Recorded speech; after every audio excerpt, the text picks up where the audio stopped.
Boa noite, minha gente. Uma boa semana para nós.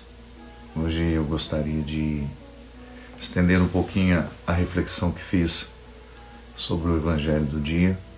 Ele é muito sugestivo.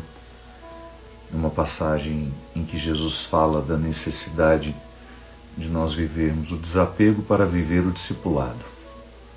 Ele fala de maneira muito direta, sobre isso. Vou até pegar o texto aqui, que é um trecho de Lucas, extraído do Evangelho de Lucas, em que ele fala: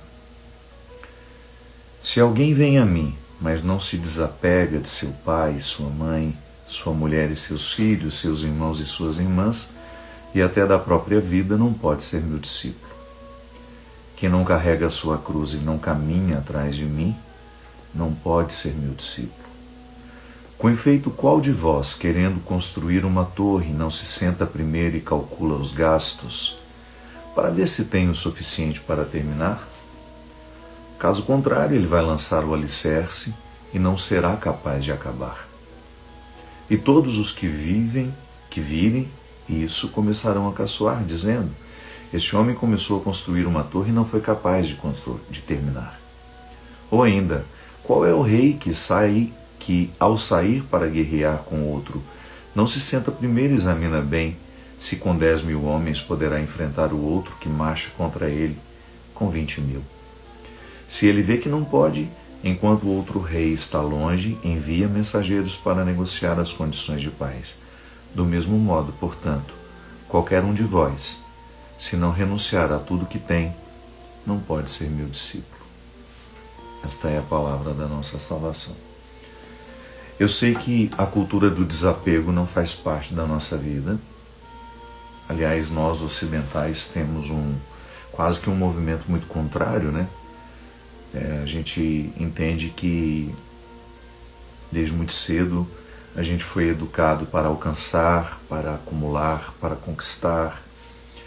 E dificilmente a gente é preparado para as perdas. É como se nós negássemos uma dimensão da condição humana que não pode ser suplantada. Uma dimensão dela que faz parte o tempo todo, Nós estamos aqui neste momento e estamos vivendo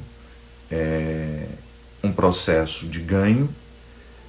Eu estou ganhando muita coisa hoje, eu estou ganhando experiência, eu estou ganhando conhecimento, eu estou ganhando a vida que está aqui ao meu redor, as pessoas que me cercam, mas ao mesmo tempo, no avesso de tudo isso, há um processo de perda que a gente não tem como negar, É uma experiência que faz parte é inerente ao meu processo, mas eu não tenho como.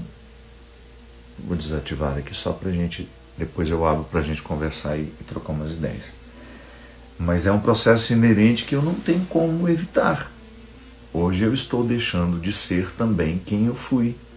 Estou assumindo uma nova roupagem do meu eu. À medida que o tempo passa, eu faço a experiência de perder vitalidade.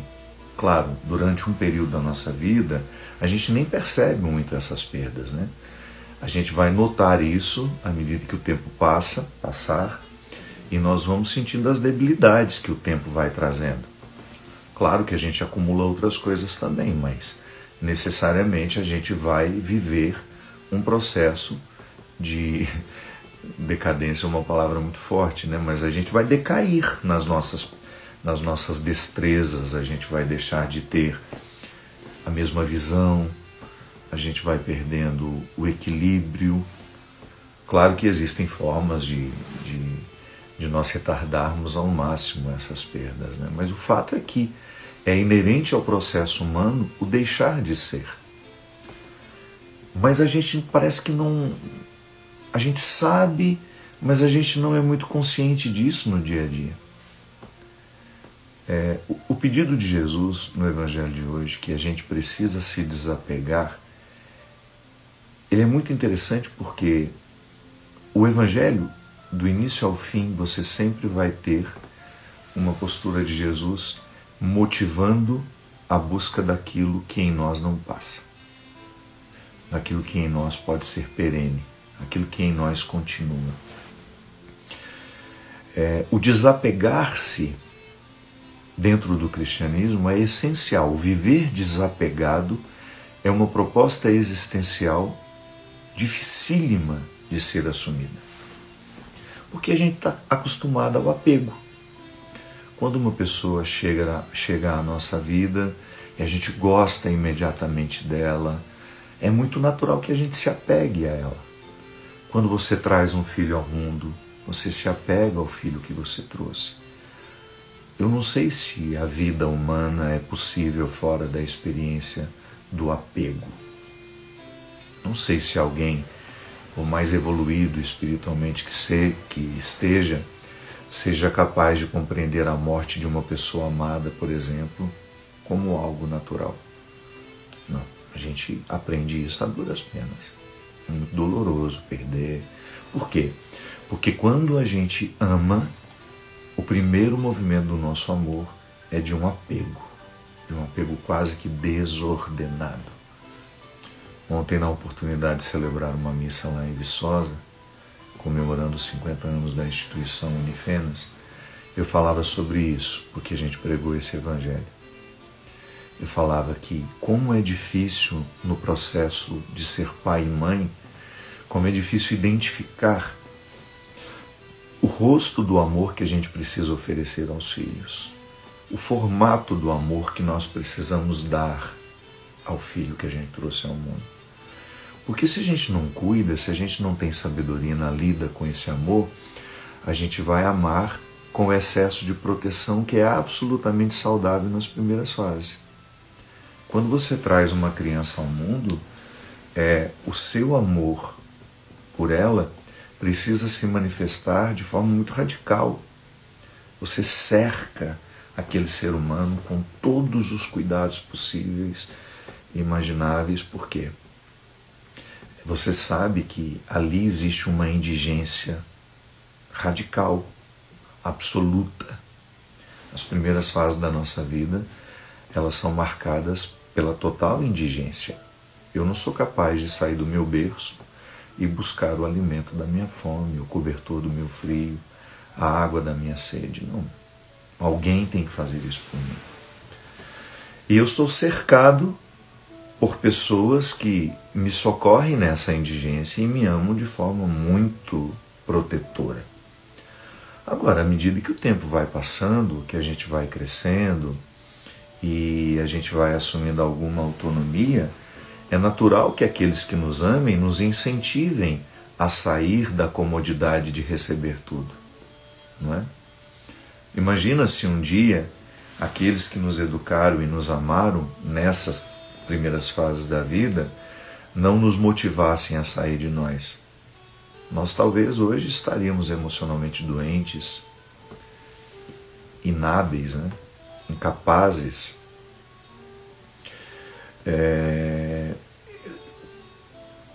movidos pelas inseguranças que o excesso de proteção provoca em nós. O excesso de proteção é muito natural nas relações amorosas. A gente tem uma tendência a super proteger as pessoas que nós amamos. E por incrível que pareça, eu sei que às vezes a gente reveste isso de romantismo, né? Temos uma visão muito positiva da superproteção, mas dependendo da fase da vida, ela pode ser contrária ao próprio ato de amar. Porque vai chegar um momento no processo da criação de alguém, de um filho, de uma filha, que você vai precisar quase que desproteger para expô-la ao processo do crescimento. E é doído, porque exige desapego. Eu preciso me desapegar daquela forma que eu compreendi a minha paternidade e a minha maternidade. Eu preciso amar, claro, é minha responsabilidade, porque da obrigatoriedade biológica nasce uma responsabilidade. E depois os outros amores que não têm responsabilidade biológica, mas são resultados da voluntariedade nossa, né? Do exercício da vontade. Eu escolho amar, eu quero amar.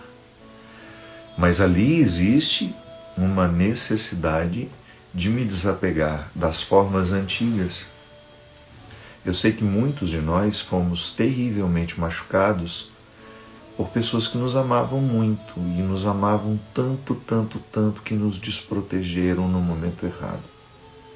Ou deixaram de nos proteger, de nos desproteger na hora certa. Para que a gente pudesse criar autonomia, para que a gente pudesse buscar as próprias forças. É como um treinamento muscular. O treinamento, quando ele é conduzido de forma inteligente, ele vai recrutando todos os músculos daquela região que você trabalha.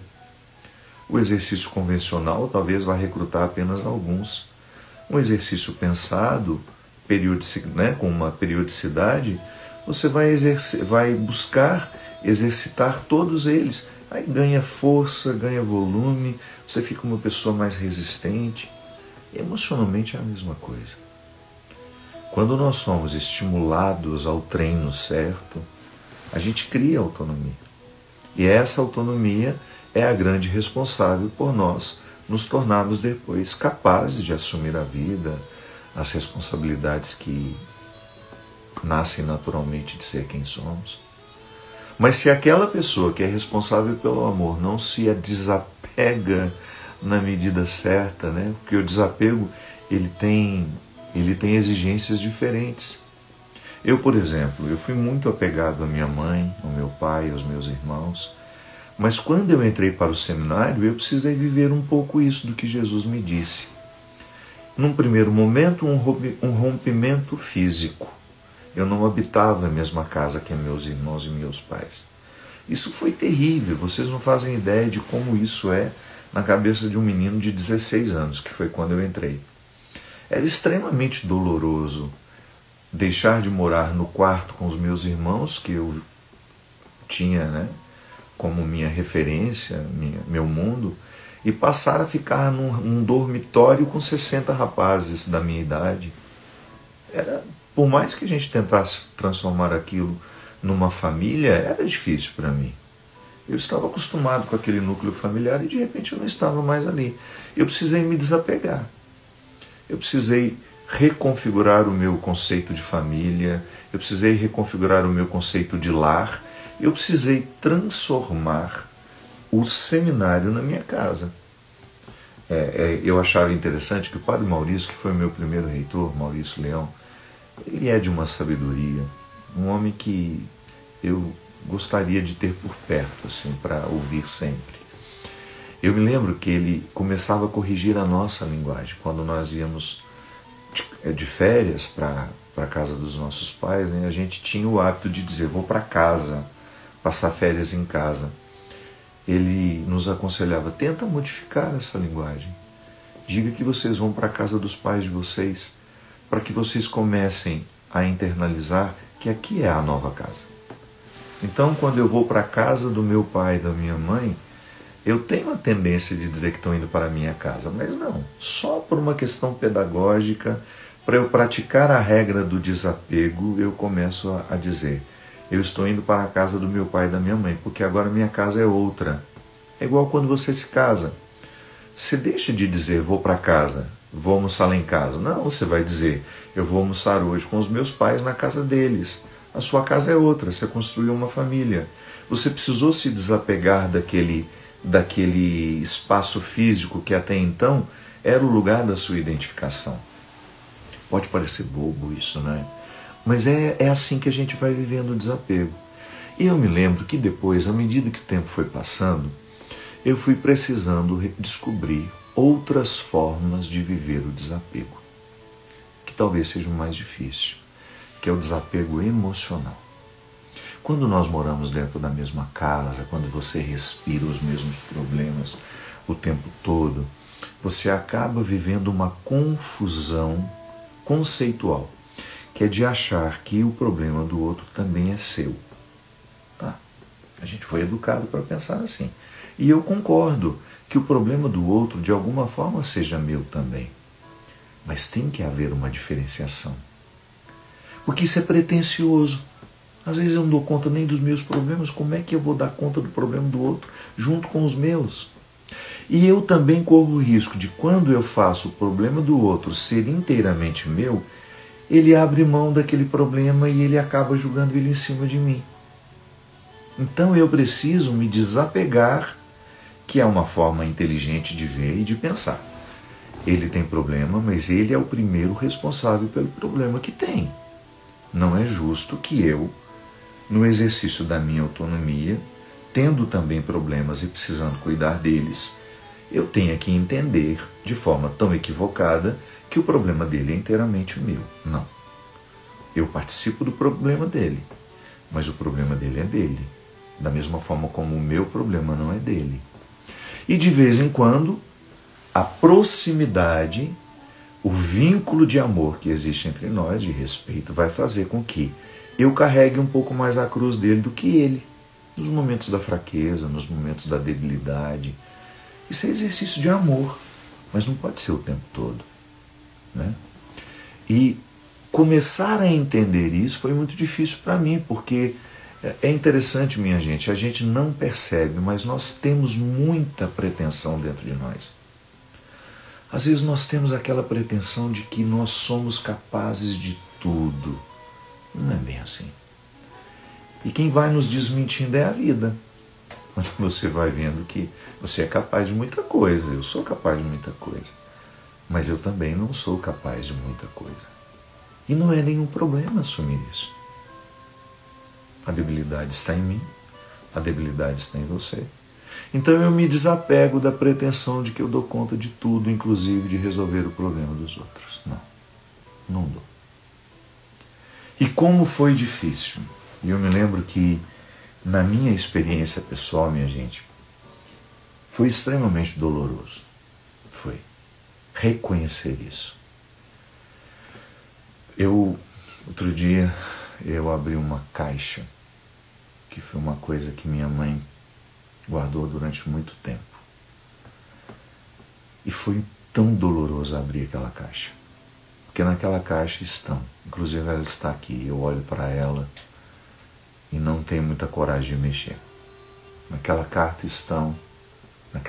estão as muitas cartas que eu escrevi ao longo da minha vida para minha mãe, para os meus irmãos, para as minhas irmãs. Eu não sei porque todo esse material ficou com ela. Acho que porque moravam todos na mesma casa, né? E aí as cartas deviam estar lá e alguém resolveu guardar e ela me deixou isso. Eu sei que quando eu fui ler um pouco dessas cartas, eu entendi uma coisa que eu ouvi do padre Wilson, que agora é bispo, lá em Santa Catarina, Dom Wilson Yankee. Acho que é Yankee.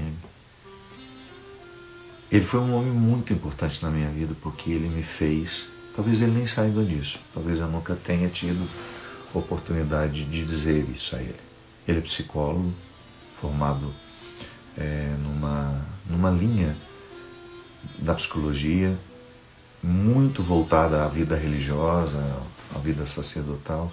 Eu era seminarista lá em Brusque, fazia filosofia, e ele me fez entender isso.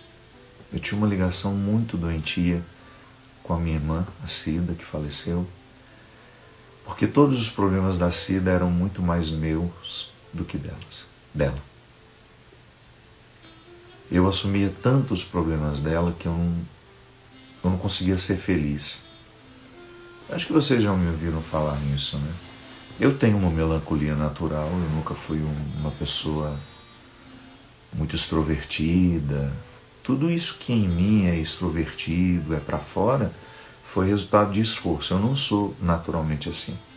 Sou tímido, eu sou aquele que quando chegava nos lugares tremia para dizer uma primeira palavra. Sempre fui assim. Quem me conheceu pequeno sabe que eu não estou inventando isso. Foi o seminário que foi me desinibindo, a vida me colocando no lugar certo, com as pessoas certas. E eu, sempre muito melancólico, tive tendências suicidas em muitas fases da minha vida, de maneira muito especial na adolescência. E quando conheci Dom Wilson, eu ainda era Wilson. Eu falo Wilson porque é o meu bispo aqui. Eu tinha essas tendências suicidas, era muito melancólico, nossa, sabe, demais, assim, eu não via, eu sempre tinha aquele olhar tristonho o tempo todo, e eu sempre via o lado triste das coisas, e eu sabia que era um detalhe da minha personalidade, nunca briguei contra isso, pelo contrário, né, aquilo que me trazia a poesia. Eu era adolescente, eu já gostava de escrever, já gostava de compor, eu gostava de cantar, e eu sabia que eu hospedava a arte e que a arte tem um déficit. É um problema. Eu digo que quem tem a arte em si tem um defeito de fabricação mesmo. Defeito, é uma linguagem, né? Só para dizer que a gente carrega isso com muito sacrifício. É muito doloroso. A melancolia era muito dolorosa. E o Dom Wilson foi muito... Wilson, desculpa, troca de nome toda hora. Ele foi muito preciso em identificar isso. Ele falou, tá certo que é próprio da sua personalidade a melancolia, mas a sua família agrava isso. Eles têm muita ascendência sobre você ainda. E amar não é isso. Amar é você saber fazer a diferenciação, o que é meu, o que é do outro. E volto a dizer, em alguns momentos da nossa vida, a gente leva mais a cruz do outro do que ele. Mas é só de vez em quando. Não pode ser o tempo todo. Não é justo. Não é justo com você. Não é justo com o outro. Quando você percebe que a cruz do outro foi totalmente assumida por você. E eu me lembro, sabe, minha gente, e lendo um pouco daquelas cartas que ficaram com a minha mãe, meu Deus, como isso era uma verdade. Como eu não tinha tempo para resolver as minhas questões. Eu acabei assumindo muito o que era dela e fiquei quase que sem tempo para resolver as minhas questões. E foi muito difícil me desapegar disso, porque eu achava que abrir mão de levar tanto o sofrimento dela seria uma forma de não amá-la, né? Não. São as peças que a nossa mente vai nos pregando, né? Porque eu aprendi uma coisa com a Ziza, eu sempre repito isso, nem tudo que a gente sente é verdade. A gente não pode confiar inteiramente nos nossos sentimentos. Você precisa levá-lo ao tribunal. Leve o sentimento ao tribunal e faça exatamente a cena do tribunal. Acuse, defenda, para você chegar a um entendimento se aquele sentimento que está ocorrendo, ele é verdadeiro. Se ele tem realmente conexão com a realidade. Ou se ele é um resultado das mentiras que a sua mente, muitas vezes movida pelas suas culpas, pelo seu complexo de culpa, que a gente assume em algum momento da vida. O sentimento de culpa é uma ferida no nosso espírito, no nosso cérebro. Não fisicamente, eu estou usando a metáfora. É uma ferida na mente. E quando eu fico sendo regido por essa ferida, eu nunca me sinto merecedor de nada. Era assim que eu me sentia. Por mais que eu reconhecesse os dons que tinha me dado, eu sempre tive bons amigos, eu sempre fui uma pessoa cercada de pessoas que me amam. Uma vez o padre Joãozinho fez essa distinção e eu acho que ele tinha muita razão. Ele falou assim, o Fábio é muito facilmente amado.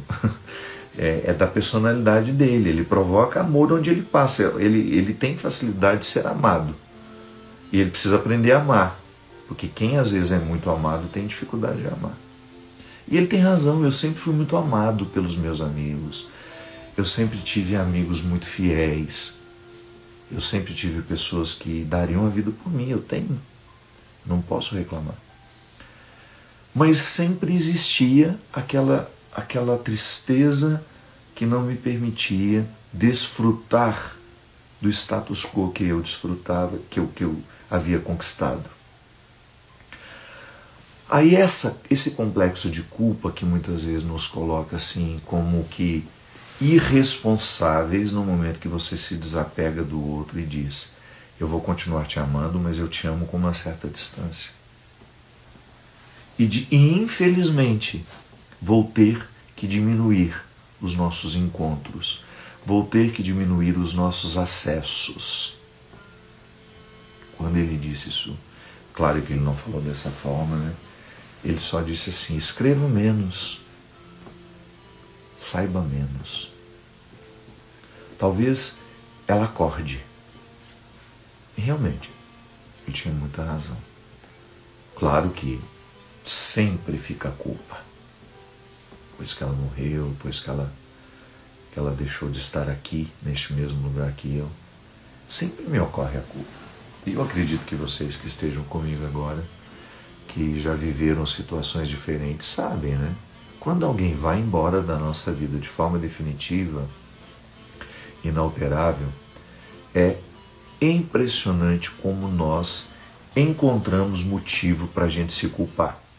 É impressionante como nós somos cruéis na lida com os nossos sentimentos. Por mais que você tenha amado aquela pessoa, quando ela morre, você teve 1000 motivos para se alegrar ou para recordar com alegria. Você vai lembrar daquele dia que você fez isso, que foi horrível que você fez. Eu não sei como é que o nosso processo mental nos faz tão encarcerados assim. Impressionante. Talvez seja porque nós tenhamos sido educados dentro de modelos muito românticos. E o que eu acho interessante é que em Jesus não há romantismo. É dura, a palavra dele é dura. Quando ele fala, por exemplo, em outra passagem, né? Eu não vim trazer a paz, eu vim trazer a divisão. Isso pode parecer contraditório. Não. É que às vezes algumas situações precisam passar pelo duro processo do enfrentamento. Aí a paz é construída. Porque eu posso muito bem pensar em Jesus como aquele que traz a paz de forma mágica. Não. Como é que pode se resolver a paz na Ucrânia com a Rússia? Conversando, negociando. Não tem como um anjo do céu descer e chegar lá, convencer o Putin disso, daquilo, o presidente da Ucrânia. Não é assim que funciona. Os resultados que nós queremos precisam ser construídos. Quem não constrói aquilo que quer alcançar, nem tem o direito de esperar alcançar.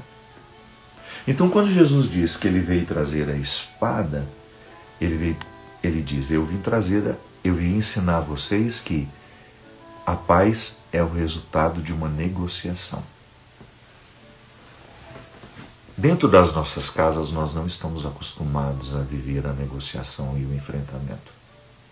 A gente está acostumado a gritar um com o outro quando enche a tampa, quando você já aguentou de tudo e está completamente fora do eixo. Aí você grita uns impropérios e fala absurdos e fala até aquilo que você não gostaria, até aquilo que você não acredita. Por quê?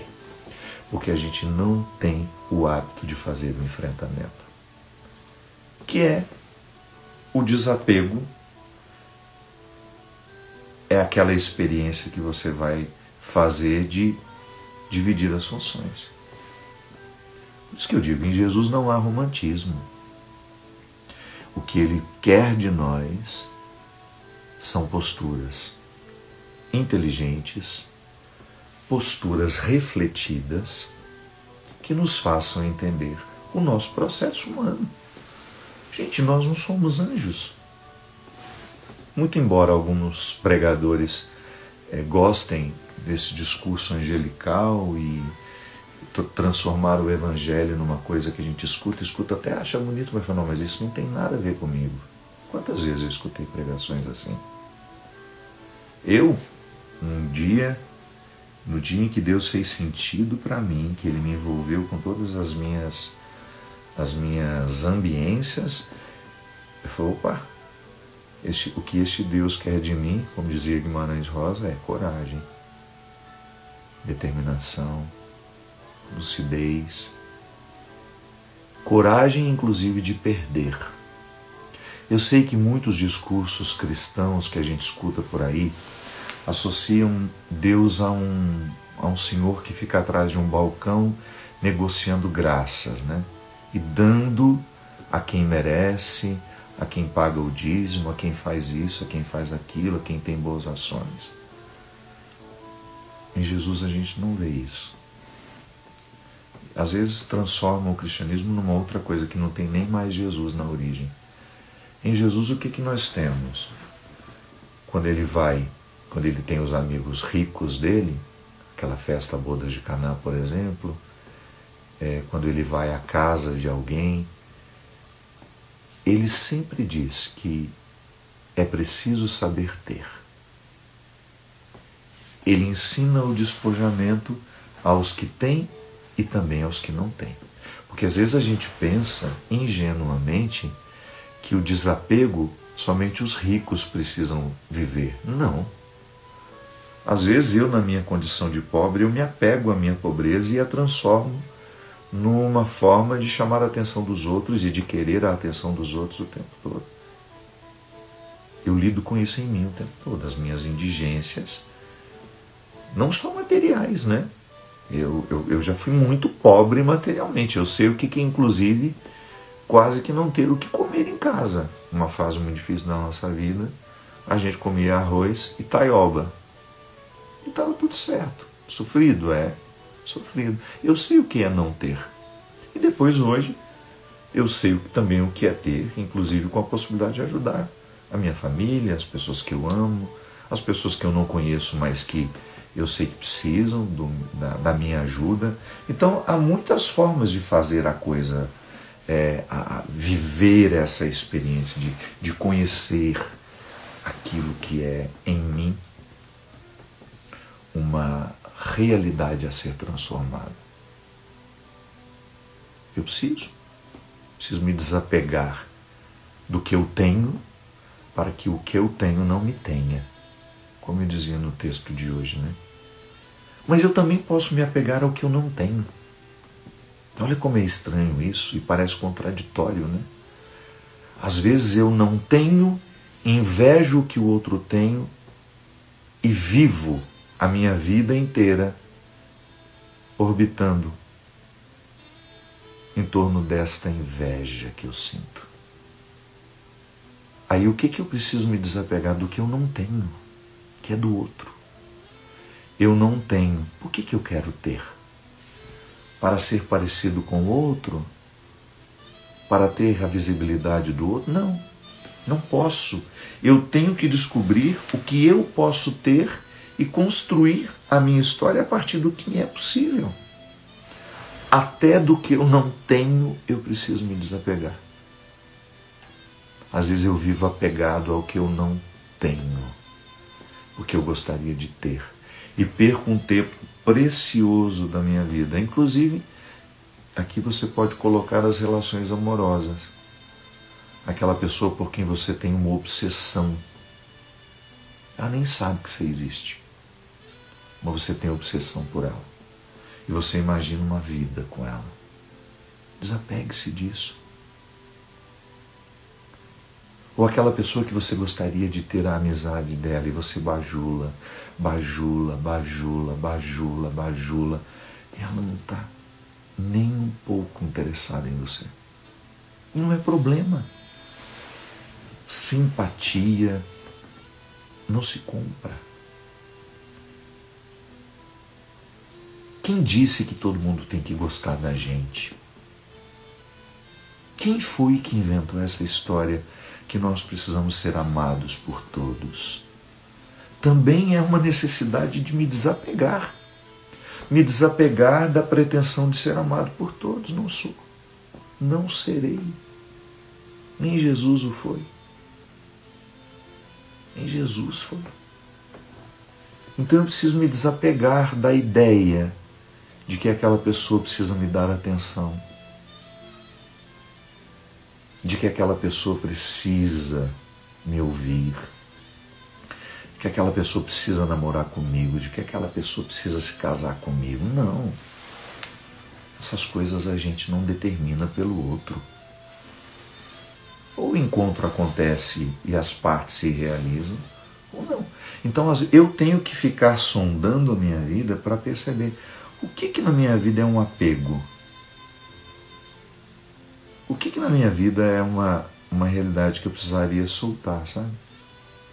Tem uma cena bonita do filme A Missão, não sei se vocês já assistiram, tem uma trilha sonora lindíssima que inclusive escuto sempre que eu posso. O filme se chama A Missão. E tem na história um homem que comete um crime e depois ele entra para a companhia de Jesus. Ele vai ser um missionário. Só que com uma forma de se punir, ele faz materialmente um fardo. Ele constrói assim, cheio de coisas que ele pendurava nos ombros e caminhava com aquilo. Essa mentalidade, né, de punir no corpo o que espiritualmente nós queremos libertar. Algumas pessoas veem sentido nisso. Eu tenho um pouco de dificuldade com isso. Acho que Deus não espera isso de nós, não pede isso de nós. Ele pede a disciplina do corpo para educar o espírito, ponto. Se é uma coisa que me vicia de outra forma e me causa até uma certa vaidade por fazer, não faz sentido. Mas aquele homem carrega aquele fardo terrível sobre ele e vai vivendo com aquilo. Até o momento em que ele está numa situação de limite, subindo, escalando uma cachoeira para poder chegar a um lugar que eles precisavam ir. E aquilo foi pesando, pesando, pesando. E ele foi naquela dificuldade, naquele sofrimento físico, passando a vida dele a limpo dentro do coração dele. Aí de repente ele olha para o companheiro que está do lado. Tem muito tempo que eu não vejo, que eu vi isso, né? Mas vagamente é isso. Me parece que ele olha para alguém que está fazendo o mesmo trajeto que ele e aquele olhar diz para ele: solta isso, não é mais seu. E aí ele dá aquele grito, começa a chorar e ele abre os braços e o fardo cai. Nós precisamos fazer isso de vez em quando. O que nós estamos levando sobre nós? Obsessões, falsas impressões, ódios. A gente precisa se desapegar dos ódios que a gente sente, meu Deus do céu. Minha gente, há muito tempo eu assumi uma postura que algumas pessoas dizem que é... Não. Um dia, eu descobri que, para mim, a experiência do cristianismo me proibiria de proclamar ódio onde quer que eu fosse. Ainda que eu tivesse motivo para isso. Quantas vezes eu sou atacado, as pessoas que não gostam de mim, né, encontram um motivo para ficar, e às vezes até de forma muito cruel, fazem julgamentos, pessoas que nem sabem quem eu sou, né, me vê naquilo que eu tenho de vida pública, me acusam de tantas coisas, e eu cheguei à conclusão de que eu não alimentaria nenhuma espécie de movimento de ódio. Porque eu tenho milhões de seguidores que gostam de mim. Você já imaginou se eu expor uma pessoa, por mais que ela tenha me machucado, por mais que ela tenha me magoado, ao movimento dos seguidores que me amam, que nem sempre é um movimento amoroso e caridoso, eu estaria numa contradição. Então, claro, se eu precisar dar uma resposta oficial a alguma coisa, eu farei. Mas ficar respondendo para provocar ódio, alguém que fala uma coisa ruim de mim, não. Na maioria das situações, eu nem vejo, porque não é uma coisa que me importa. Para que eu vou alimentar dentro de mim um sentimento que vai contaminar os que são bons. Imagina que eu sou uma fábrica de sentimentos. Sou mesmo. Eu escuto uma música, eu me emociono, os sentimentos que vêm à tona são bons. Ontem, por exemplo, vocês não fazem ideia como a gente foi feliz. A gente foi fazer o show em Alfenas, né? Inclusive, eu até publiquei antes, eu não sabia que não podia, porque era um show fechado para em comemoração lá da Unifenas. Se Deus quiser, um dia eu volto para ser um show aberto para todos. E eu sabia que meu amigo Fábio Júnior, e a gente ficou amigo mesmo, estaria lá também. Aí nisso, o que eu fiz? Eu dei um jeito de que as pessoas que eu amo, que são muito próximas a mim, pudessem ir para lá, passar o fim de semana em Alfenas, e a gente se encontrar para o meu show, para a missa, e depois para o show do Fábio Júnior. Meu Deus do céu, que felicidade a gente viveu ali. Foi tão bom, sabe? Eu não bebo nada, né? Não bebo uma gota de álcool. Mas eu não preciso do álcool para eu ficar feliz e para eu ficar espontâneo. A música faz isso comigo. Ela me leva para um lugar muito agradável em mim. E há pessoas que me levam a um lugar muito agradável dentro de mim. A Alice, a Tânia, o Toninho, todo mundo que estava ali, o Everson com a família dele. A minha banda, que são agora uma preciosidade na minha vida que vocês não imaginam. Não imaginam. A banda que eu tinha até então, que nós ficamos 10 anos na estrada, são pessoas maravilhosas e que cumpriram um papel na minha história. Eu sou eternamente grato a cada um que trabalhou comigo até então. Mas de repente, num momento em que eu estava fragilizado, que eu estava me sentindo sozinho, que eu não tinha uma mão para segurar, porque me reacendeu o desejo de fazer o trabalho com a música de novo, mas aí eu estava sozinho. Quem até então estava comigo tinham seguido outros caminhos, estavam fazendo outras coisas. O Maurício foi de uma nobreza de alma, o Maurício Piaçarotto, porque a princípio nós teríamos duas bandas, uma banda no Nordeste e a outra banda aqui no Sudeste. A banda no Nordeste é essa que atualmente está comigo, e depois aquela que sempre estaria comigo. Aí quando o Maurício viu, né, nós fizemos os primeiros shows lá no Nordeste, ele comunicou assim ao Alexandre, que é o empresário: fala para o padre ficar tranquilo,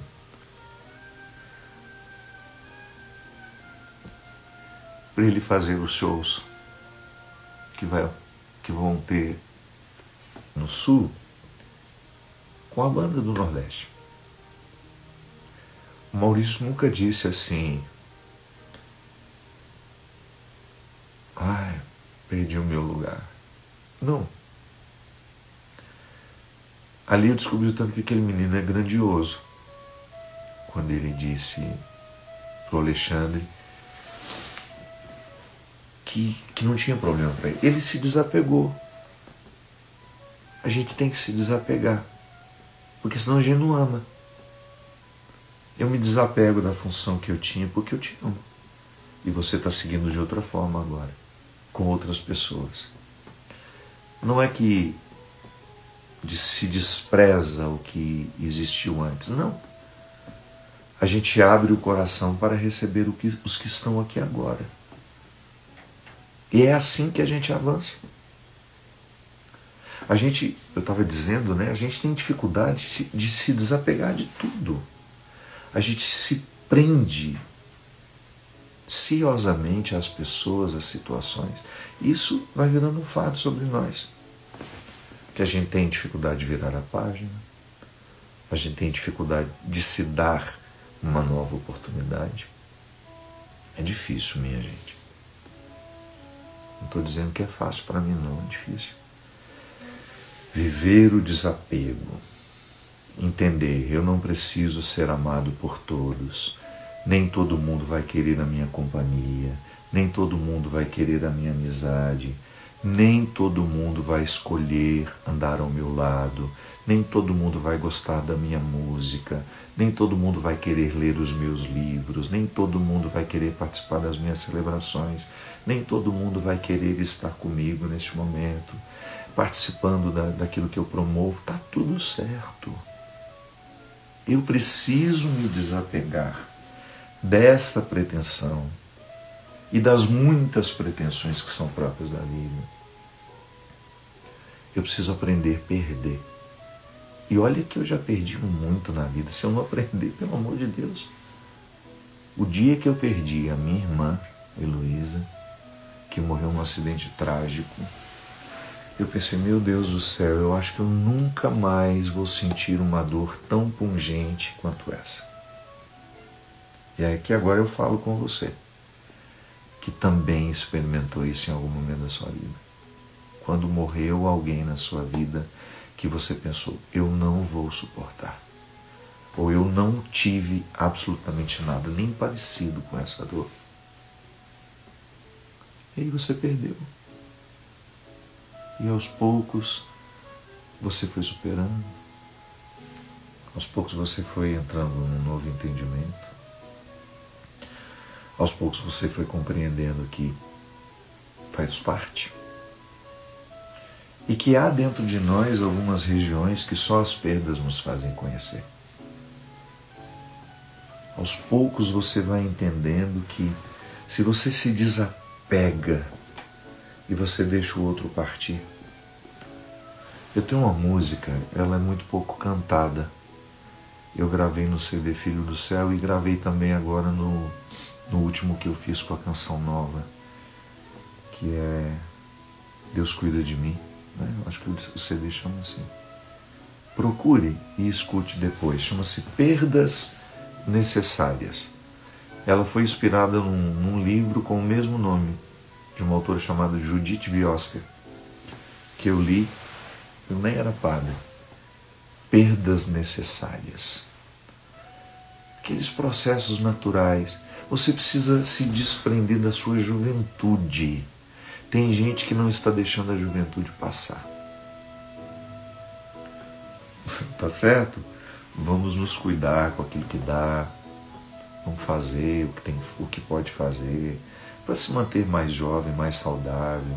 Atividade física, alimentação. A gente sabe que tudo isso, a epigenética está aí para nos dizer.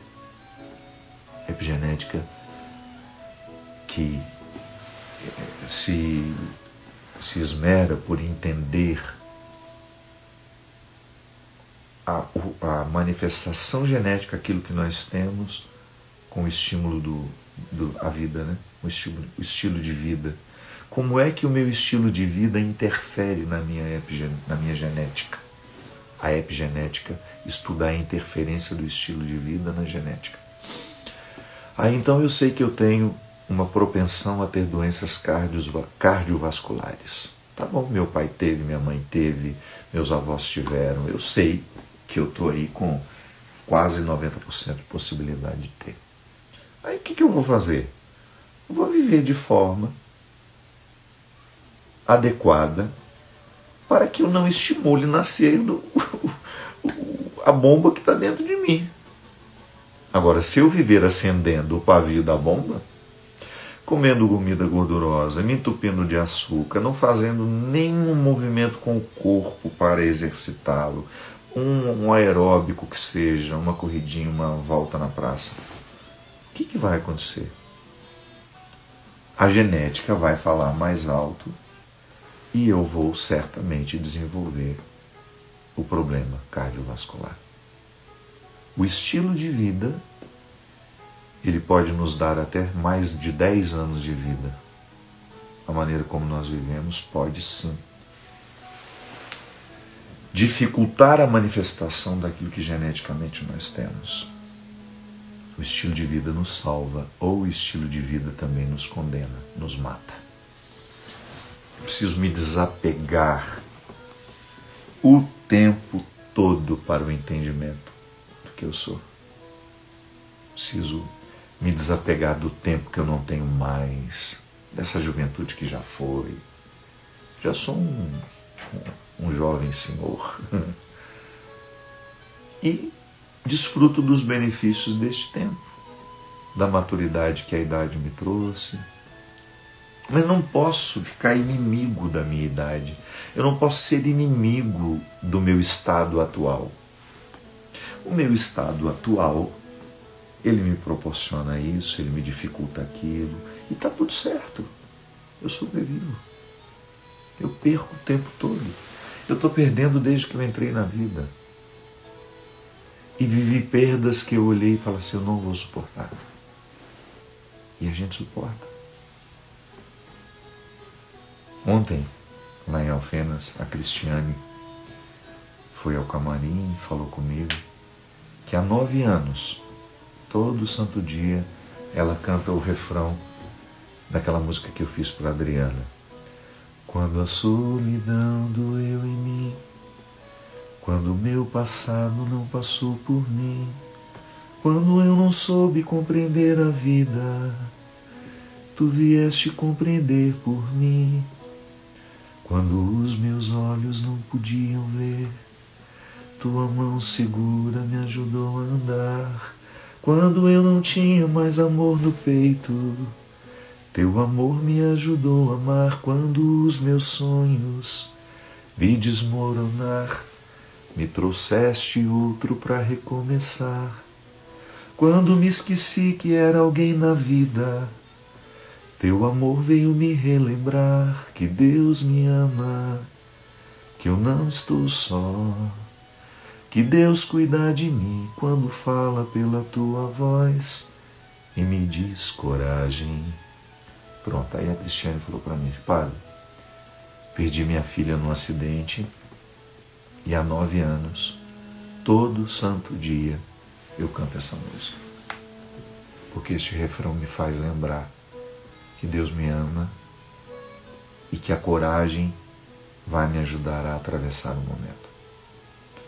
Valeu ter feito a música, valeu a Adriana ter sofrido a dor emocional que ela sofreu, que eu fiquei tão unido à dor da Adriana naquela época, que eu fiz a música para ela. Não fiz a música para as minhas dores, não. Estava lá na Bahia, esqueci o nome da cidade. Um mal-estar, eu me lembro que estava com uma diarreia danada, passando mal o dia inteiro de intoxicação alimentar.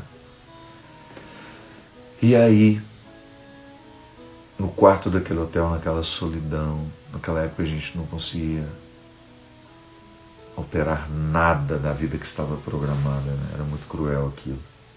Os organizadores não tinha contrato, não tinha nada. Então você podia estar morrendo em cima do palco que você tinha que ir. Essa a minha situação naquele dia. Precisava voltar para casa, precisava ir para um hospital e estava lá no quarto do hotel esperando a hora do show. E aí eu me lembro que aí eu fiz a música do início ao fim. Não a partir da minha perda, da minha dor. Fiz a partir da dor da Adriana. A dor da Adriana foi o ponto de partida e de chegada para a construção da letra, da melodia Humano Amor de Deus. Então, o tempo todo eu estou perdendo e as pessoas que eu amo perdem comigo, estão perdendo também. Às vezes a gente se socorre, às vezes a gente se ajuda.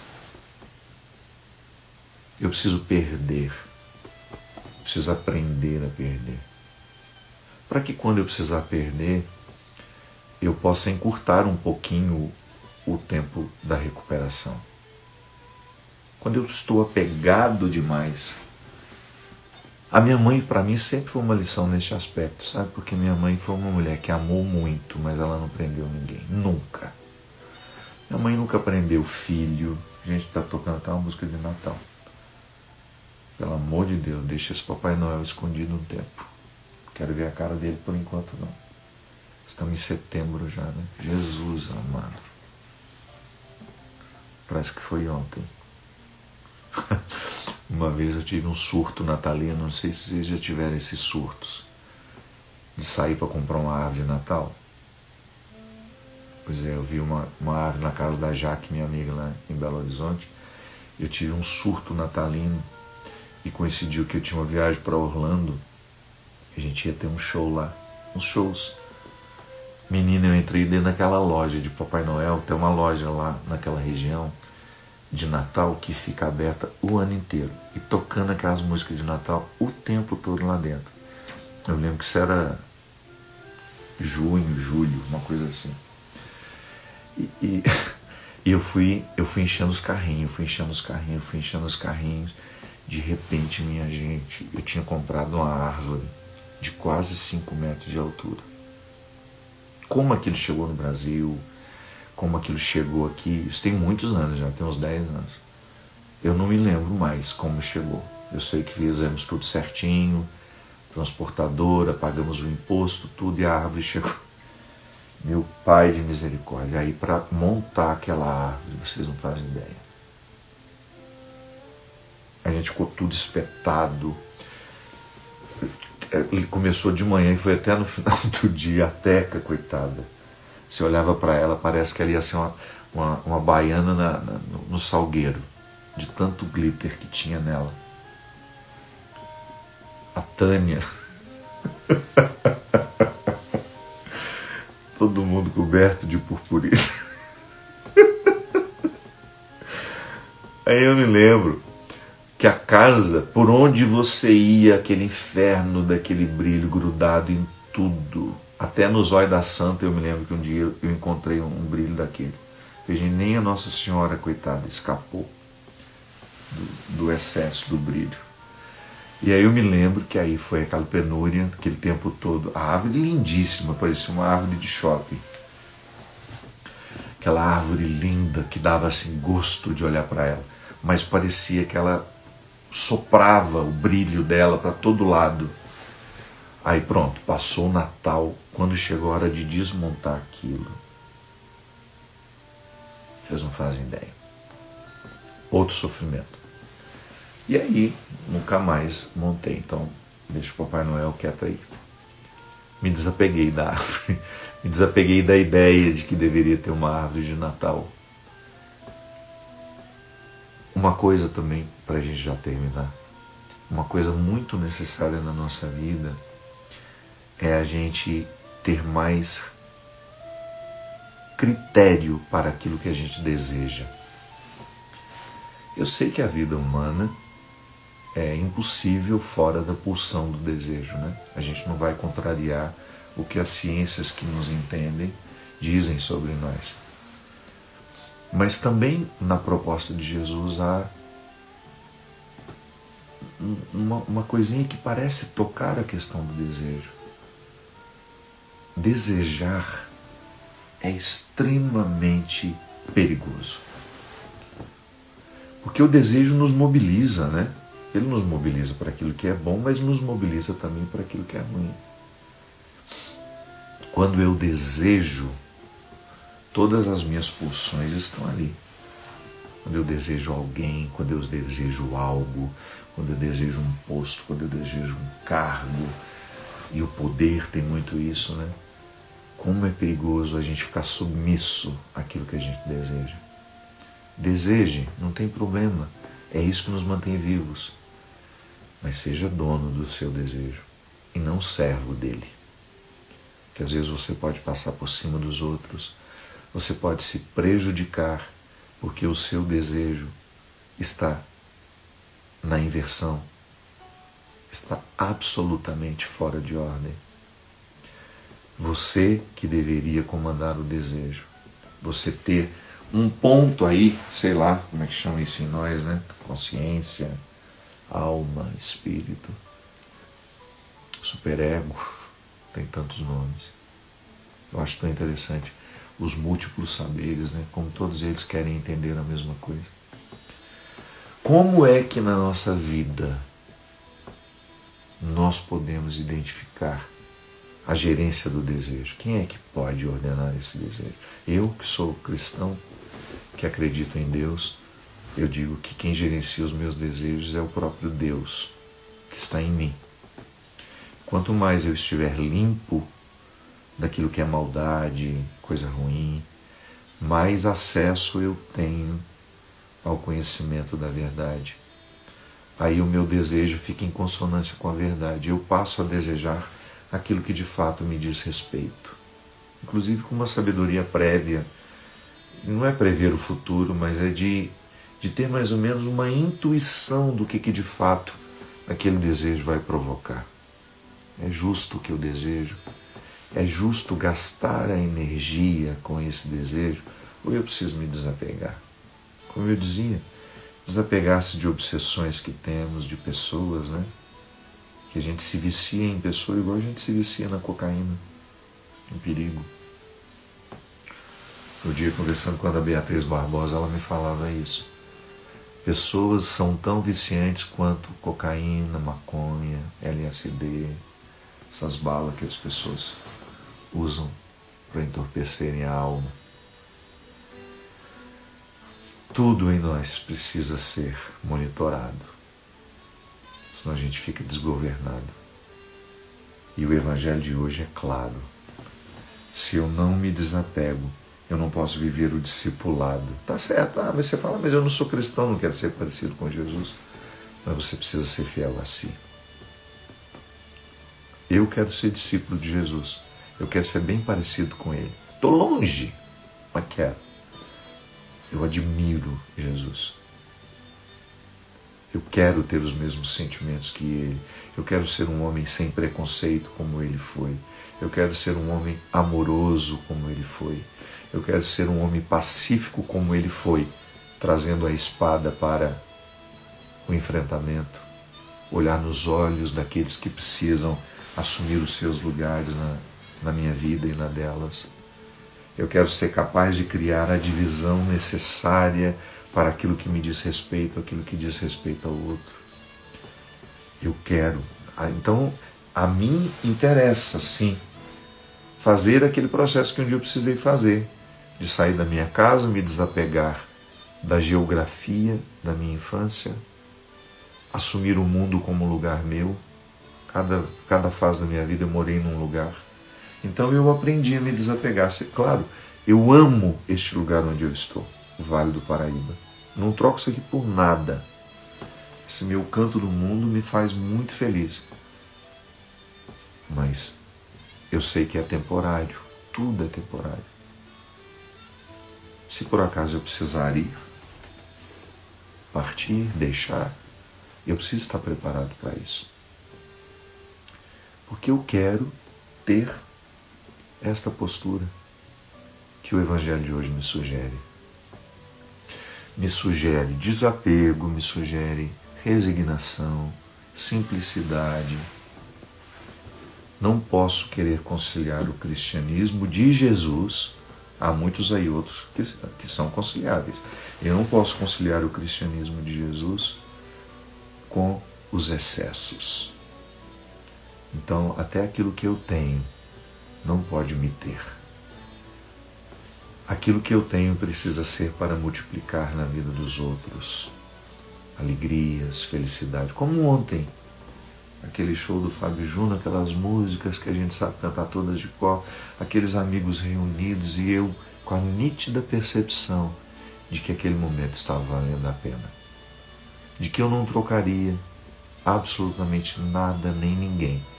Estavam ali exatamente as pessoas que eu queria que estivessem. Claro, algumas outras também que o senhor pudesse trazer e colocar, mas estavam ali. Eu não fiquei lamentando quem não foi. Eu olhei para os que estavam comigo, para os que escolheram estar comigo. E foi muito bom que eu vivi. E também já passou. Ficou o registro bom e eu me desapeguei já. Não posso me apegar nem às alegrias. Imagina, ficar aquela pessoa eternamente apegada ao que foi, ao que deixou de ser. Não. É essa liberdade que precisa nos caracterizar como discípulos de Jesus. Hoje estamos aqui, estou neste cargo, estou nesta função, estou feliz, muito bem, obrigado. Mas se amanhã eu precisar mudar os rumos de tudo isso, eu preciso estar preparado. E a mística do desapego é que faz isso com a gente. É ela que nos capacita. É ela que nos dá o direito de viver, né, a vida com qualidade, de apreciar o que a vida hoje está nos dando. É isso, minha gente. Vamos fazer mais vezes, né? Tem gente que já está lendo o livro. Inclusive eu estou com um livro aqui, ó. Eu acho que a gente pode, ao longo dessa semana, ter uma conversinha sobre ele, se vocês quiserem, se vocês estiverem dispostos. Foi lançado esta semana. Quantos eus que não são meus. Às vezes a gente se torna quem a gente não deveria, às vezes a gente abre mão de quem a gente deveria ter sido, às vezes a gente vive muito sob a expectativa dos outros, né? Às vezes a gente fica distante da nossa essência. Este livro é uma reflexão sobre isso. Passa um pouco pela neurociência, né? Porque é importante saber o que os cientistas dizem sobre a nossa capacidade de saber quem somos. Passa um pouquinho pela filosofia, pela psicologia e também pela espiritualidade. É isso, minha gente. Muito obrigado. Muito obrigado pela companhia de vocês. Foi sem avisar, sem nada. E a gente teve tantas pessoas passando por aqui. Eu espero que a nossa conversa tenha sido boa, tenha feito alguma coisa boa por você, que é isso que a gente quer. Toda prosa, né? Toda prosa precisa ser construtiva. Aqui uma pessoa fez uma pergunta aqui que eu achei interessante. Ó. Qual a diferença entre o desapego e a desilusão? Na verdade, a desilusão é um estado de conhecimento, né? Que é quando você ajunta as peças do entendimento e você chega à conclusão de que aquela realidade não existe. Então você se desilude, você desfaz a ilusão. E o desapego é o processo que você vai viver depois. Tá bom, eu me desiludi, cheguei à conclusão de que aquilo que eu imaginava não corresponde à verdade. E aí você vai viver depois o processo do desapego, que é uma espécie de reconciliação com aquilo que havia provocado em você, né? Um sofrimento. Você se desiludiu e naturalmente a gente sofre. E eu até costumo dizer que se tiver que se desiludir, desiluda-se com vez, com força, de vez, sabe? Eu preciso, quando tem uma situação que não me pertence, que não me diz respeito, eu não posso ficar alimentando esperanças. Tem gente que é muito assim. Tem gente que é maldosa. São personalidades assim, que você precisa tomar muito cuidado. Um exemplo. Às vezes você é apaixonada por uma pessoa que não te quer, não faz questão de você. Mas de vez em quando ela te dá uma cutucadinha assim, te dá, sabe, aquele fiozinho de esperança. E aí aquilo vai fazendo com que você nunca se desencante. É uma pessoa que de alguma forma usa de uma certa maldade para poder acabar tendo, né, uma janela aberta na sua casa para que ela possa entrar quando quiser te objetificar. Isso acontece muito. São pessoas que têm uma facilidade enorme de manipular outras sem que isso cause um óbice de consciência ou um incômodo. Tem muita gente assim, emocionalmente tem muita gente doente que manipula outras pessoas com as forças da sedução. O Robertinho Marçal, meu baterista, colocou ali, terra seca essa gente. A gente está vendo muitos vídeos da pastora Nadir e ela chama o povo de terra seca, língua bifurcada. Aliás, a pastora Nadir é uma pessoa interessante. Ela acredita em tudo o que ela diz, ela tem muita convicção. Você pode não concordar com ela, e eu sei que ela virou motivo de chacota para muita gente, mas a pastora Nadir acredita em cada palavra do que ela diz. Ela não é uma pessoa que está dizendo o que não acredita, porque o charlatão é aquele que não acredita em nada do que diz, mas diz. Então, a diferença é essa, eu me desiludo e depois eu me desapego. não é garantia de que as coisas acontecem assim, né? Eu vou viver a desilusão e ela é benéfica e é preciso intensificar a desilusão. Às vezes, quando a gente não intensifica a desilusão, fica uma pontinha do cordão, sabe? Que às vezes você puxa e traz toda aquela coisa que já deveria ter sido sepultada à tona. E não pode. Desiludiu-se? Desilude-se de vez. Se depois houver um outro reencontro com aquela pessoa, que seja de outra forma, que seja a partir da realidade e não das ilusões. Desapegar dos bens materiais ou emocionais, os dois desapegos são necessários. E é interessante porque dá-se uma impressão de que desapego dos bens materiais significa que você vai jogar tudo fora, que você vai vender tudo e não ter mais nada. Não. A não ser que seja uma opção também, não é nenhum problema você fazer isso. Olha, eu quero viver com menos. Tem coisa demais que me dá problema e quero dividir um pouco já em vida com aqueles que precisam. Este vai ser meu lema de vida, eu quero fazer isso. Eu quero deixar as pessoas que eu amo bem. Não quero esperar morrer para isso, não. Então, o desapego aos bens materiais significa você desapegar-se do significado que a matéria tem e que aprisiona. É você compreender a matéria como um instrumento para provocar alegrias, para provocar solidariedade, para provocar amor, e não para causar um status, uma satisfação. É impressionante como nos dias de hoje o bem material ele é muito usado para a promoção da autoimagem. Tem muita gente que tem, não é porque quer ter, é porque precisa ter. Porque acha que a sua valia como pessoa está muito associada ao fato de ter. Então, não basta eu ter um sofá confortável. Eu tenho que tirar foto desse sofá, eu tenho que publicar, eu tenho que mostrar para o maior número de pessoas que eu tenho um sofá. Eu preciso colocar no outdoor que eu tenho um sofá lindo, branco, dentro da minha sala. E eu preciso fazer propaganda do que eu tenho, porque quando eu faço propaganda do que eu tenho, de alguma forma alivia a carência que eu sinto, o sentimento de como é que chama isso? De inferioridade que eu carrego. Então, é muito perigoso quando eu instrumentalizo a matéria e a transformo quase que numa forma de validação de quem eu sou. Não, pelo amor de Deus.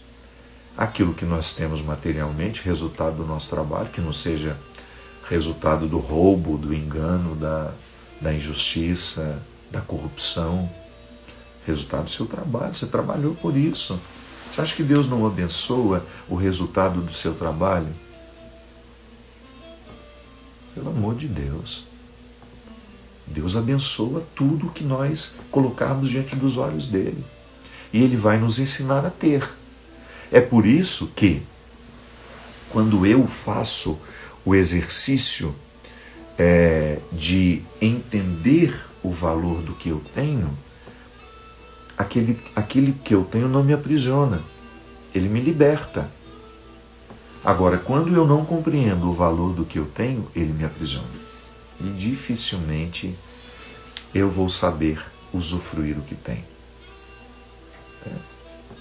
Então, o fruto do nosso trabalho, aquilo que você construiu ao longo da sua vida, pode ser a casa mais simplesinha do mundo, minha gente. Se ela é um resultado do seu trabalho honesto, você acha que Deus não está abençoando isso? Ou pode ser uma casa linda que o seu dinheiro lhe deu. Transforme a sua casa linda num lugar de alegria. Mostre menos para os outros. Usufrua mais com as pessoas que você ama. Eu estou assim, sabe, cada vez mais convencido de que essa cultura da imagem, né, que nós estamos o tempo todo muito públicos, é um caminho sem volta. É bom também, olha só, nós estamos aqui quase meia-noite, batendo um papinho. Se não fosse a internet, a gente não teria isso. Eu teria que estar lá no programa de direção espiritual. Inclusive, acho que eu vou propor a canção nossa, a gente não pode fazer um por mês. toda semana não dou conta mais não. A gente conversava toda quarta-feira, lembra? Foram quase 15 anos. Então a internet nos proporcionou isso, mas ela também proporcionou muita futilidade. E ela proporciona e estimula isso. E a gente cai igual um pato. A gente cai igual um patinho naquilo que a gente acha que é importante mostrar, é importante o outro saber. Não, a gente tá com um problema grave de retirar o significado das coisas. A caridade, por exemplo. Eu faço caridade porque é um valor em si, ou eu faço caridade porque isso me dá visibilidade? Por que eu tenho necessidade de mostrar todo o bem que eu faço? Eu filmo tudo que de bonito eu faço pelo outro. Cuidado, é um perigo. Não quero fazer julgamento, pelo amor de Deus. Cada um sabe de si. Eu não escolho fazer. E quando eu divulgo a caridade, eu procuro divulgar dos outros. Porque eu tenho muito medo do incenso. O incenso da vaidade. Eu já sou vaidoso demais para procurar outras coisas. E quando eu falo que eu sou vaidoso demais, é daquilo que vocês sabem de mim. Graças a tudo aquilo que eu entendo, eu não me sinto no direito de me sentir melhor que ninguém. Mas ninguém mesmo, minha gente. Eu já disse muita asneira, de desmerecer a dor do outro, de achar que aí não, hoje não. Eu estou em outra fase da minha vida e agradeço a Deus por ela. Deus que me livre de achar que eu sou melhor que alguém. Não sou. Isso não é lugar de padre, isso não é... O que você está fazendo com aquelas pessoas? Elas não são, eu não sou melhor que elas, por que eu não posso estar lá? Eu vou ficar... Jesus viveu o mesmo problema. Algumas pessoas às vezes veem os meus amigos, né? Como é que você tem coragem de ser amigo desse cara? Pois é. Ele que deveria não ter coragem de ser meu amigo. Quando alguém fala uma coisa ruim de mim, lá no meu interior, ai meu Deus do céu, ela pensa isso de mim. Aí vem a voz da sabedoria e fala assim comigo: ela não sabe nem metade dos seus podres, deixa ela... Não se incomode com isso. É verdade. Quando uma pessoa fala mal de mim, eu falo, ela não sabe quase nada. Se eu puder contar para ela o tanto de coisa ruim que eu já fiz na vida. É assim que funciona. Um dia eu li em algum lugar que é preciso compartilhar o que é bom para incentivar outras pessoas. E fez todo sentido. É só cuidado para isso não ser um motivo da caridade. Para alguém incensar. Eu estou dizendo que essa é a minha escolha, não precisa ser a sua. Mas eu acho que quando você descobrir o bem que está acontecendo pelo mundo, divulgue do outro. Porque você tem o risco de transformar a sua caridade numa vaidade. Isso que é perigoso. É muito perigoso. Quando eu transformo a minha caridade no outdoor,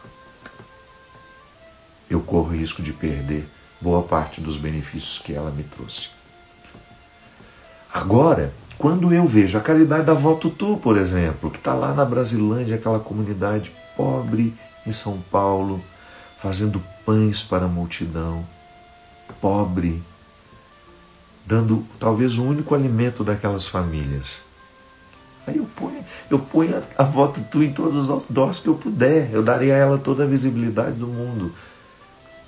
Mas eu acho que a Vó Tutu, quando não sente necessidade de fazer isso. Ela sente necessidade de pedir ajuda. Mas ela não fica se incensando.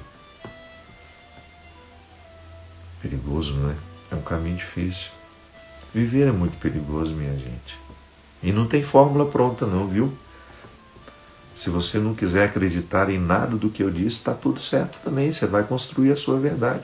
Eu estou aqui fazendo uma partilha do que eu acredito. Eu estou fazendo com vocês a partilha de uma situação que fez sentido para mim.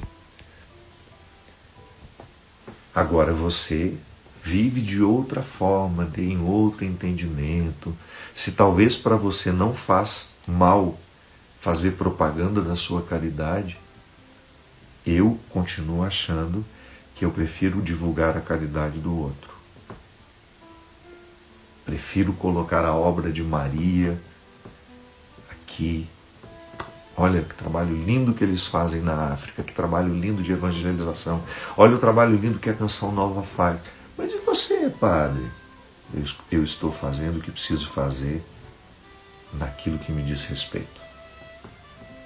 Não faço questão de colocar na vitrine, porque para mim não faz sentido. Se faz sentido para você, tá tudo certo. É assim que a gente faz, minha gente. A verdade é uma construção, né? A verdade é um caminho que tem muitas estradas. Sabe aquele caminho que tem muitas estradas? É assim. Como é que é? Bom seria conviver contigo e poder te ouvir e aprender. Oh, minha filha, mas eu também sou cheio de defeito. Mas não acho que seja um problema a gente ter defeito, nem todo mundo tem. Eu tenho um compromisso com... Quem foi que falou isso comigo? É bom chamar pelos nomes, né? É que vocês falam bastante, graças a Deus. Aí não dá para ver direitinho. Eu digo o seguinte: eu tenho um compromisso de ser uma pessoa cada vez mais leve para os que estão comigo. Eu quero. Isso para mim é um compromisso. E é claro que nem sempre eu consigo. Por que eu digo isso para vocês, minha gente? Porque eu já fui muito pesado. Eu sei. Eu sei o quanto eu já pesei na vida das pessoas que estavam comigo. Por quê? Eu não estava curado. Já estou curado hoje? Não, mas menos doente que antes. Emocionalmente mais saudável. Quando a gente vai ficando muito pesado para o outro, a gente é 10 vezes pior para a gente. Não é pior? Você concorda comigo? Quando você é pesado para o outro, você não é muito mais pesado para você? Eu acho. Eu sou um fardo para o outro.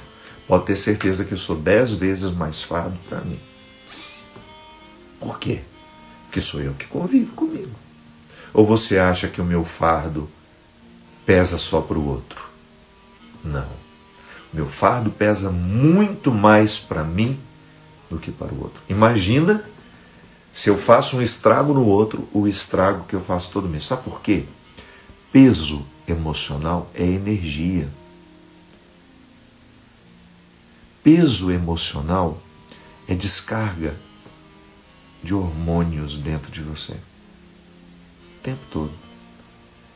É o adoecimento do corpo provocado pelo estado mental. Então você já imaginou como que eu fico intoxicado com os meus fardos? O costume e a prática auxiliam no desapego, Marcelo? Marcelo está me perguntando. Marcelo, meu querido, tudo em nós é hábito. Tudo precisa ser habitual. Você sabe, é por isso que vem o termo hábito, a batina do padre, a roupa das freiras, para lembrar que precisa ser habitual aquela entrega. Então tinha um simbólico exterior para indicar um simbólico interior, que também não é garantia. O hábito não faz um monge, né? Dito popular. Mas tudo em nós, Marcelo, quando você opta por viver um processo de crescimento, você vai ter que fazer a disciplina do dia a dia. Você vai ter que fazer a disciplina do dia a dia. Então, se eu quero viver o desapego, eu vou ter que ter uma rotina que inclua práticas de desapego. Se é um desapego material, então, por exemplo, eu vou hoje abrir o meu guarda-roupa que está repleto de coisas que eu não uso há muitos anos. Mas por que você não doa? É a pergunta mais prática. E quem dera as perguntas práticas pudessem ser respondidas de forma prática. Não são. Nem tudo é tão prático. Nem tudo é prático. Nem tudo é zero. Como é que eles falam? Esqueci a expressão. Muitas coisas. Então, eu preciso fazer a minha experiência de desapego. Então, tá bom, eu vou olhar e vou me desmentir quando eu falar assim, mas e se eu tiver essa ocasião para vestir isso? Não vou ter, se não tive há mais de 2, 3 anos, não vou ter outra ocasião. E a roupa que sobra no meu armário está faltando no armário de alguém. Então é assim, com pequenas coisas. E olha, gente, o desapego não é uma realidade só para viver os que têm muito. Não. A gente pode se desapegar a meia dúzia. Ou melhor, a gente pode se apegar ciosamente, doentemente, a meia dúzia. Da mesma forma como eu também posso me apegar a milhões. Rede social, por exemplo. A gente precisa se desapegar de curtidas. Desapegue-se. Postou algo que é importante para você? Não fique com a possibilidade de desvalidar o que foi importante para você porque só 4 pessoas curtiram. Padre Fábio, como fazer para não absorver a maldade do outro quando nos ofende? Olha, eu tenho uma técnica que tem funcionado comigo. Quando alguém me ofende, é claro que eu não tenho como evitar o primeiro impacto da ofensa. O primeiro impacto da ofensa é involuntário, não escolhi. Agora, o segundo, o terceiro, a voluntariedade vai diminuindo. A involuntariedade vai diminuindo, desculpe-me. O primeiro impacto, eu não posso escolher. Ela me ofendeu e imediatamente aquela ofensa provoca descarga emocional em mim. Aí depois, num exercício de vontade, eu falo, faz sentido eu me ofender? Faz. Eu não tenho nada do que essa pessoa disse. Aí de repente eu falo, não, mas um pouco ela tem razão. Ela viu, percebeu. Ela não tinha o direito de dizer, porque ela não me conhece, eu não pedi a opinião dela. As pessoas são deselegantes. Elas dizem, mesmo quando a opinião não foi pedida. Ela não faz parte do meu convívio. Ela funciona quase como um hater na minha vida, porque ela não gosta de mim, mas ao mesmo tempo gosta. Para que eu vou prestar atenção nela? Tá bom, mas aquilo que ela diz faz sentido? Ela tem um pouco de razão? Tem, tá bom. Então por que eu vou me ofender tanto? Aí é aquela velha história, minha gente. Quando você descobre que você tem muitos defeitos e você se reconcilia com eles, o que acontece?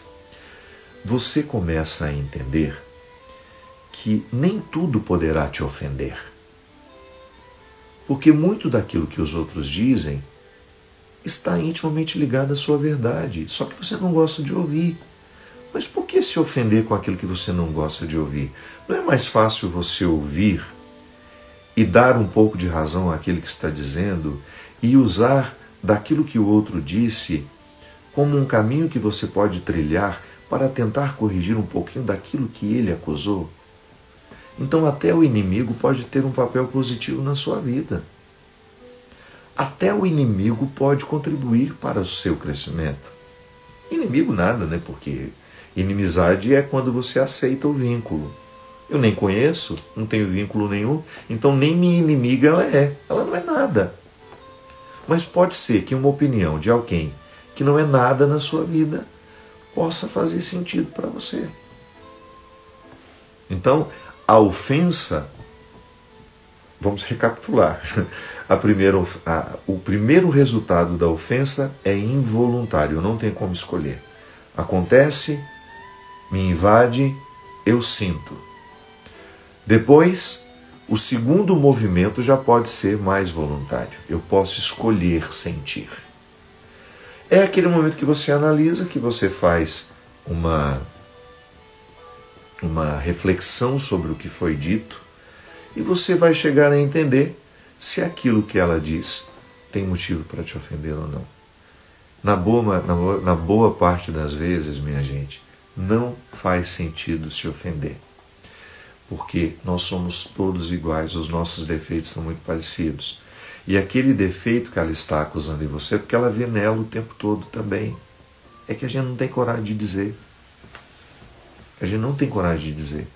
Quando a pessoa te chama de hipócrita, é porque ela reconhece a hipocrisia nela também. Ou você acha que ela é uma santinha? Que ela faz tudo certo? Você tende a olhar para o outro que te ofende como alguém que está magnífico e perfeito. Nada.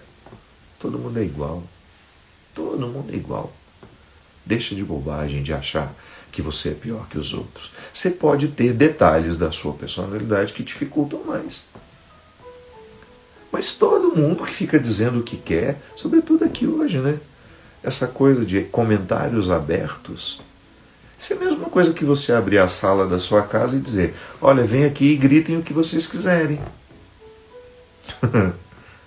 Isso é loucura. É uma neurose. A gente não faz isso com os outros. Você abre a sala da sua casa e deixa todo mundo entrar e gritar o que quiser? Não, porque você tem respeito pela sua casa. Mas rede social é uma sala constantemente aberta.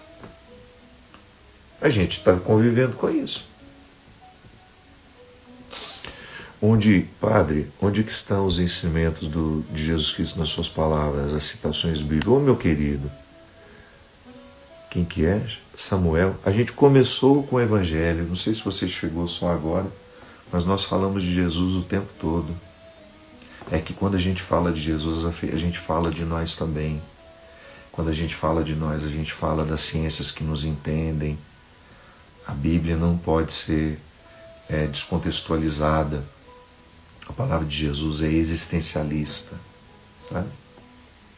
Então, às vezes, quando vocês me veem falando de questões humanas, entendam que a religião, para mim, faz sentido assim. Tem outros padres que falam só de Jesus, só da Bíblia, e você pode seguir e está tudo certo. Às vezes não é o outro que está errado, é a gente que está no lugar errado. Discurso religioso, Samuel, a gente escuta quando repercute dentro de nós. Se não está repercutindo para você, é porque a minha palavra não é para você. É assim que funciona a vida, meu filho. Não perca tempo comigo, vai ouvir outro padre. Vai ouvir um padre que fale daquilo que você precisa ouvir. Aqui os meus seguidores já estão acostumados a me verem misturar a palavra de Deus com a vida. Eu só sei ser padre assim. Porque eu queria, ao longo da minha vida, encontrar padres que falassem assim comigo. E eu encontrei. Padre Léo me ensinou a ser padre assim. Então, e tá tudo certo. Você não gostar do meu jeito de me expressar, não é nenhum problema. O que eu não posso é bancar ser um outro só para lhe agradar. Não. Porque Deus me fez livre para ser como sou. Quando Deus me chamou, Samuel, Ele me chamou com as minhas qualidades e com os meus defeitos. Quando Ele me convidou a ser padre e eu aceitei, eu trouxe toda a minha bagagem humana, a minha vida. E assim você é com os outros também. Você também vai encontrar pessoas que não vão gostar do seu jeito de ser. Só mude, Samuel, se você achar que o outro tem alguma razão. Só mude, Samuel, se você achar que o outro está dizendo algo que faz sentido para você. Se não, meu amigo, vira a página. É assim que funciona. Foi o seu modo de ser que me trouxe até o Senhor. Que bom, fico muito feliz. Fico muito feliz porque eu acho que a vida religiosa, ela, num primeiro momento, ela pede identificação com o pregador. Mas se depois o pregador não lhe apresentar a Jesus, cuidado, não fique, porque ele pode estar querendo que você fique nele, grudado nele, para fazer o que ele vai lhe propor. Não, o pregador precisa ser temporário. Eu tenho atribuições que são definitivas. Eu presido a missa, eu ouço confissões, então tudo isso não vai mudar. E eu posso oferecer isso a você. Mas se você, quando vem e confia em mim, não fica diante de Deus, eu estou errando com você. Ou você está errando comigo. Você não pode parar em mim. A minha passagem pela sua vida precisa ser para lhe colocar diante de Deus. E não é um Deus que está fora de você, é um Deus que está dentro de você. É uma experiência que lhe coloca diante do sagrado que está em você. Então, o pregador, o líder religioso que prende as pessoas nele, ele está errando terrivelmente. Pode ser que não esteja querendo errar, mas erra quando prende as pessoas nele. É muito ruim isso. Padre, qual religião não cristã você acha que você acha interessante? Olha, hoje nós falamos muito de desapego. O desapego é uma prática comum a todas as religiões. E muito embora não seja considerada uma religião, é mais uma filosofia, o budismo ensina muito a prática do desapego. Tem muito a ver, na dimensão do desapego, tem muito a ver com o cristianismo. Então, o cristianismo, quando nos propõe o desapego, está nos propondo uma liberdade diante de tudo aquilo que nós podemos ter e ser. O budismo apregou isso. Aquelas práticas, né? As técnicas de relaxamento, a prática do yoga e tudo aquilo que faz parte desse conjunto, né, da filosofia oriental budista, é justamente para ajudar o ser humano a se desprender da matéria e alcançar a vida espiritual. Nós, cristãos, nós temos alguns prejuízos, porque nós temos muitas vezes uma religião excessivamente materialista. E nós precisamos ter a vida espiritual muito presente, porque não faz sentido ter uma religião e não ser espiritual, né? Então a espiritualidade é o sopro que nos faz ficar de pé diante da vida, diante dos problemas, diante das situações. Então tudo isso é importante. Eu ter uma postura religiosa que seja também espiritual, que às vezes não é garantia. Sou religioso, mas não sou espiritual. E também acontece, sou espiritual, mas não sou religioso. Às vezes tem gente que tem vida religiosa intensa, não tem nenhuma espiritualidade. Às vezes você encontra uma pessoa que tem pouca vida religiosa, mas já evoluiu tanto, já chegou a um entendimento tão nobre das coisas, das pessoas, da própria condição humana, já está lá, metade do caminho, muito mais do que nós, às vezes, que somos religiosos e ficamos penando para poder aprender alguma coisa. Aí você vai dizer o quê? Mas como é que você explica isso? Não tem explicação. Deus dá, Deus tira, Deus faz, Deus acontece. E pode ser que aquela pessoa tenha tido situações na vida que ela soube viver bem e entender, né, que fizeram com que ela pudesse avançar e crescesse muito como pessoa. Salva esta live? Não sei, é possível salvar uma live de quase 2 horas? Se for possível, ficará. Aí depois vocês... Mas eu acho que está errado isso, a gente precisa falar mais vezes, né? Custa nada. Se vocês têm disposição de estarem aqui 1h10, tenho certeza que teriam disposição para estar num horário mais confortável e a gente conversar de vez em quando. Faz bem para mim também, minha gente. Escrevam uma coisa. Eu não digo a vocês nada que eu não precise ouvir. Eu nunca quero ser alguém que fica dizendo aos outros fórmulas de bolo que ele nunca fez. Receitas que ele nunca experimentou. Se eu estou dizendo para vocês alguma coisa, é porque de fato eu acredito e faz sentido para mim. Vocês podem observar que eu não faço questão de ficar dando muita opinião sobre tudo, que às vezes eu nem me sinto capacitado para fazer. Então, naquilo que é específico da minha vida, eu sou padre, e tudo aquilo que eu faço na minha vida desde o livro que eu escrevo, até as músicas que eu componho, as palestras que eu dou, ainda que seja no mundo corporativo. O conhecimento que as minhas faculdades me deram, eu sempre faço de tudo para que seja algo que de fato eu acredite e que eu diria para mim. Então aquilo que eu digo para vocês é porque eu digo para mim todo santo dia. Sou um homem frágil, tenho defeitos, muitos defeitos, erro em pontos que eu tento corrigir, continuo errando do mesmo jeito, mas sou insistente. Um dia eu descobri que Deus não é um privilégio dos santos, Ele é um direito dos pecadores. E eu me assumo pecador, não é com vergonha, não. Eu me assumo porque esta é a minha condição. Não preciso ficar dizendo quais são os meus pecados, mas eu sei quais eles são. Os meus pecados eu conto a quem eu